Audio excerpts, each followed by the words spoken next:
Second oral question, Viscount Stansgate. My Lords, I beg leave to ask the question standing in my name on the order paper, and I declare a lifelong interest in railways. The Stockton and Darlington Railway, the world's first railway to use steam locomotives to transport passengers, shaped modern railways. To mark its 200th anniversary, Railway 200, a national celebration, is also supporting the Stockton and Darlington Bicentenary Festival. That festival will highlight its impact on local and regional industry, communities and innovation. My department is supportive of these events and of ensuring that the Stockton and Darlington Railway is rightly honoured for transforming transport and Britain's and the world's economy.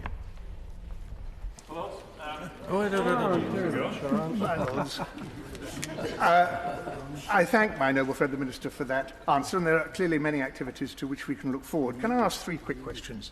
First, can he say a little bit more about the so-called Great Gathering, which I understand is going to take place in August in Derby, which will bring together an unprecedentedly wide range of trains illustrating 200 years? Secondly, what hopes does the government have that this anniversary will help the heritage railway industry, on which so much of our historical culture and tourism depends? And finally, will it look ahead to the future of railways, and in particular the exciting new direct journeys from London to places on the Europe and beyond? I thank my noble friend. The celebration in Derby is from the 1st to the 3rd of August. It will be a huge gathering of historic and current railway equipment. And it's entirely put on by Alstom, who occupy the Britain's oldest train manufacturing plant, and it will be a great occasion. In respect of heritage railways, that movement is worth £600 million a year to the economy, has 4,000 employees and 22,000 volunteers. They've had a hard time since COVID, and one of the purposes of Railway 200 is to give them a bit of a hand in actually survival and growth. In respect to the present and the future, the real reason why this government should support this celebration so much is that the railway is extraordinarily relevant to the modern economy. Connectivity drives growth, jobs and housing, and in the future the technological change which the railways are presently going through is an eminently marketable resource.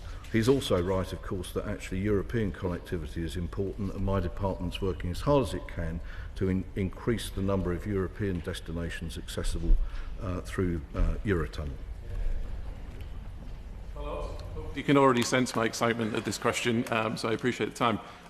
It is an extremely important celebration. I do declare an interest as the regional mayor for the Darlington and Stockton area, and it's a celebration that will go down as a point in history, as a key piece of infrastructure that hopefully doesn't just shape our past but also our future. And along those lines, I would ask the Noble Lord Minister what the department's position and what the government's position is in relation to the CRSTS2 budget, which is still under review ahead of the spending review, and what representations he's making to the Treasury to make sure we protect that capital investment, to make sure that we can invest it not just in general transport but specifically within our rail infrastructure, to make sure we have a rail infrastructure that's fit for the 21st century.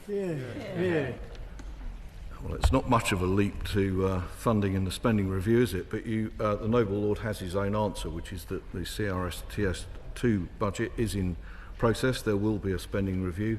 My department is extraordinarily active in making sure that the position of transport is well represented to the Chancellor in the budget, but he'll have to wait, as everybody else will, for the outcome of the spending review in due course. Isn't it worth... It's question.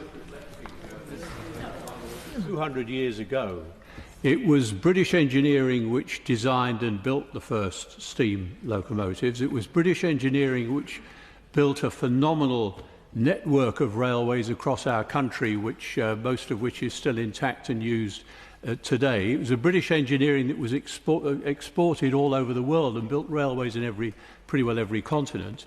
Fast forward to today, and we have a situation where whilst all other countries in the world, large numbers of countries across the world, are building new railways, new high-speed lines, but the last Tory government took the absurd and costly decision to cancel HS2 north of Birmingham, and wouldn't it be a wonderful way of celebrating 200 years of railway history if he could come to this dispatch box and say we're going to clear up the Tory mess and build the HS2. I thank my noble friend for that. The first priority of this government is to get the present phase 1 of HS2 back under control. This government inherited a situation where it could neither predict the cost nor the timescale of completion of the line between London and Birmingham. The Chancellor has taken the brave but right decision of restarting the tolls to Euston, without which the railway would have no proper end, and our job is to make that work. Our job is also to put forward a plan for railway infrastructure for the rest of the country, and in particular the Midlands and the North, and a lot of effort is going on in my department to do that logically, properly costed and prioritised. This question is about commemorating the railway. Could the Minister confirm what plans the government has to mark the first rail franchise coming into public ownership this May? And could this be commemorated with the provision of a basic catering service for passengers on the Waterloo to Exeter line, and perhaps even some seat reservations?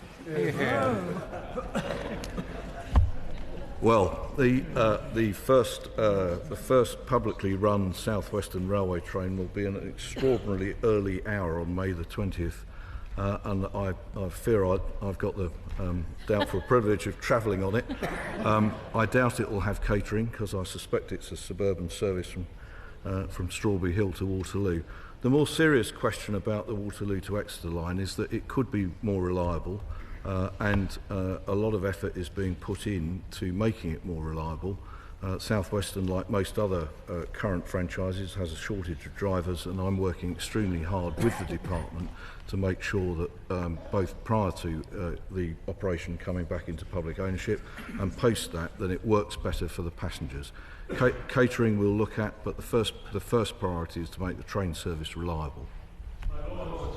My Lords, in joining the good people of Stockton and celebrating the 200th anniversary, will the noble Lord the Minister recall that the first steam engine, in fact, ran a decade earlier in Merthyr Tydfil with the outstanding Cornish engineer Richard Trevithick had designed, and that was a reflection of the industrial greatness of those valleys at that time. So, looking at HS2, as was mentioned a moment ago, will the government now ensure that the Barnet consequentials come through to the Welsh Government in order for them to build a future for the railways in Wales, which Wales most certainly deserves? There's a Celtic competition between the Penydarren Tramway of 1814, I think, and its originator, Trevithick, who came from Camborne. I personally side on the Cornish side of that argument. The more serious point he raises is, of course, a matter of national finance, and one for my Treasury colleagues and the Chancellor. Noble Lord the Minister, recall that the steam engine was invented by a Scot, James Watt. and may I declare my interest as Chairman of the Steamboat Association, and raise the serious point that we are very dependent on heritage railway in our country for tourism. And the decision to close the last remaining coal mines means that coal is having to be imported at great expense for that purpose. What is the government going to do about it? Is this not an example of net zero ideology harming our economy? I'm certainly willing to give credit to another Celtic nation for the origination of the invention of steam locomotive, the steam engine. The matter of coal is, of course, a much wider question than coal for heritage railways.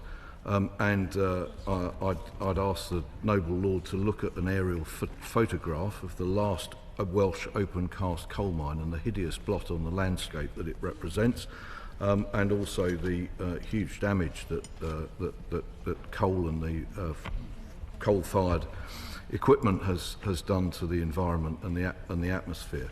It is a factor in the continued provision of heritage railways, and in fact, as he says, steamboats, that there should be some coal.